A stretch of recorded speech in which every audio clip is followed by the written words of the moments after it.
All right, what's up, guys? Welcome back to the channel. Today we're going to be going over my footwear rotation.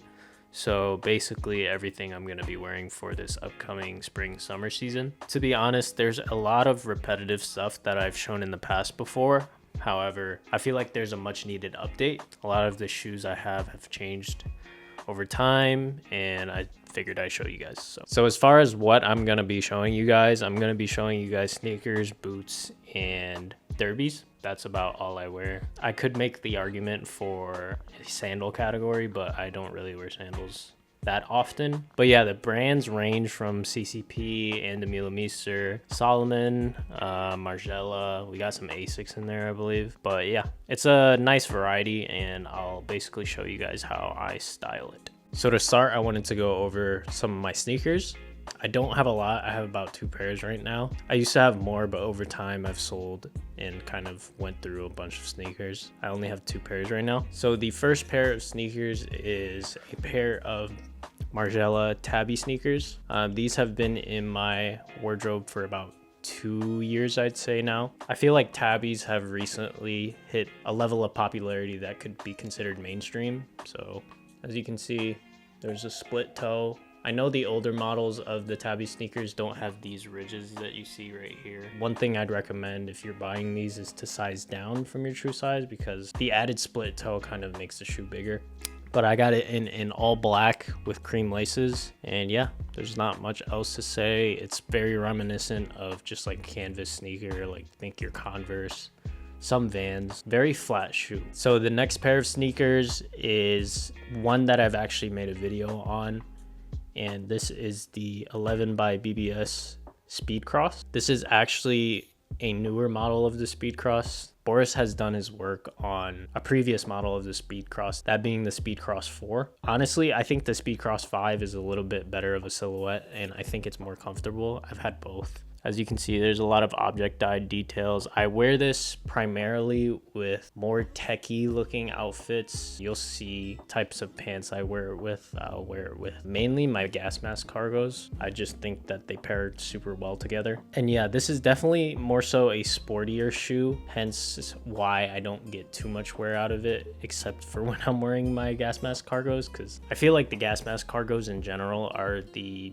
best suited pants in my wardrobe to this shoe. This is my most comfortable pair of shoes, and I don't think this will ever leave my closet. So next up we have boots. We have a couple different flavors of boots. All of these are different in their own right, but we will start off with one of the more tame ones. This right here is just a vintage combat boot that you can get pretty much anywhere.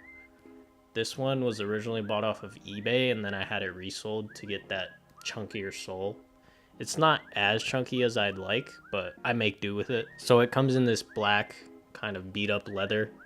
Over time it has developed a nice patina, and you can see there's a little bit of damage on these. At one point these were my daily drivers when I worked retail, and they served me pretty well. I just slipped an insole in and my feet never hurt. Most of the times I'll wear these boots with baggier pants. At one point in time they were collecting dust in my closet because I really didn't have any pants to wear them with, and then most recently I found a pair of pants that are pretty well tailored to the boot. Overall, you can't really go wrong with a vintage pair of combat boots. I feel like buying vintage combat boots is a great way to kind of experiment and then kind of test the waters, see what you like, all at an affordable cost. So this next pair of boots is actually the newest addition to my closet. This again is another pair of shoes by 11 by BBS, and these are the 11 by BBS jungle boots. These remind me of the days where I used to wear Nike SFBs.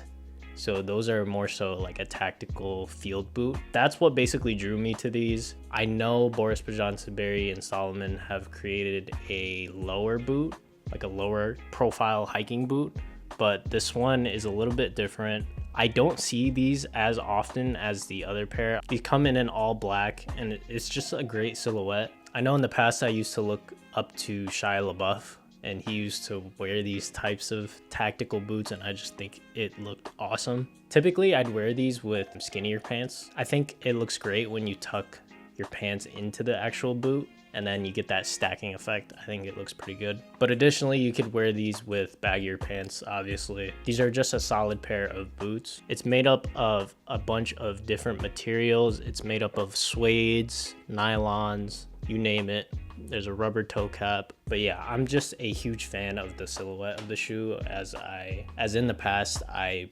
wore this silhouette pretty frequently. All right, next up we have a little bit more of like a, I don't know if you would call it formal.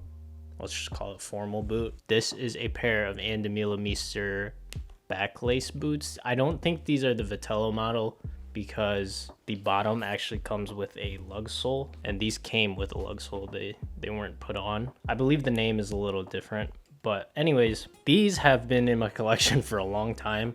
I've probably had them for about 4 or 5 years now, and they're still holding up. The leather quality is amazing, and obviously the backlace is the most, I guess, attractive part of the boot. But yeah, I haven't had any issues styling these.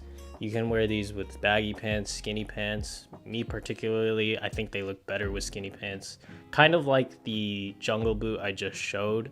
I like when people kind of tuck their pants into the boot, and then you can obviously showcase the back. Otherwise you can't. But it does look good when you cover the whole boot as well. My only gripe with these compared to the Vitello boot is that these are a little bit flat. They don't really add too much height. That's something that I can get over, but that's one thing I'd change about the boot. I would make the heel a little bit higher or thicker, but overall, no complaints with that shoe either. All right, so next up we have derbies. I only have 2 pairs of derbies, but they are some pretty heavy hitters. One of which is actually my favorite shoe in my entire collection, and I've actually made a video on these as well. These are the Incarnation and Devoa derbies. There's just a bunch of different things about this shoe that just make it subtle yet different. I don't know how to explain it. One of the things that caught my eye when I first looked at these was the horseshoe heel at the back, and then obviously you have the asymmetric lacing system, and then just the overall silhouette of the shoe is just amazing to me. I've had these for about probably almost a year now is what I'm thinking, but they come in this black horse leather. Honestly, it's just amazing. It's gonna age well. You can tell there's a little bit of creasing and it's getting beat, but I think it adds a lot of character to the shoe. This is my favorite shoe in my entire collection right now. So the next pair of derbies is actually from Karol Christian Pol. I've already showed these on the channel as well, but these are a pair of drip derbies. It comes in this nice gray horse leather, and then obviously you can see it's dipped in this kind of rubberized material. And originally there was drips towards the bottom. However, they're all scraped off as I've worn them down to the ground. And I just love the silhouette. It has like a pointed toe, which is something I'm very fond of. But also this shoe kind of serves as like a commemorative type of thing. I actually got these shoes when it was my first time going to China as well as Hong Kong. This shoe kind of encapsulates basically my trip there. Lot of good memories basically. So that's gonna conclude it for the video. Hopefully you guys enjoyed. If y'all have any questions about any of the shoes that I showed, feel free to leave it in the comment section down below. And yeah, I'll see you in the next one.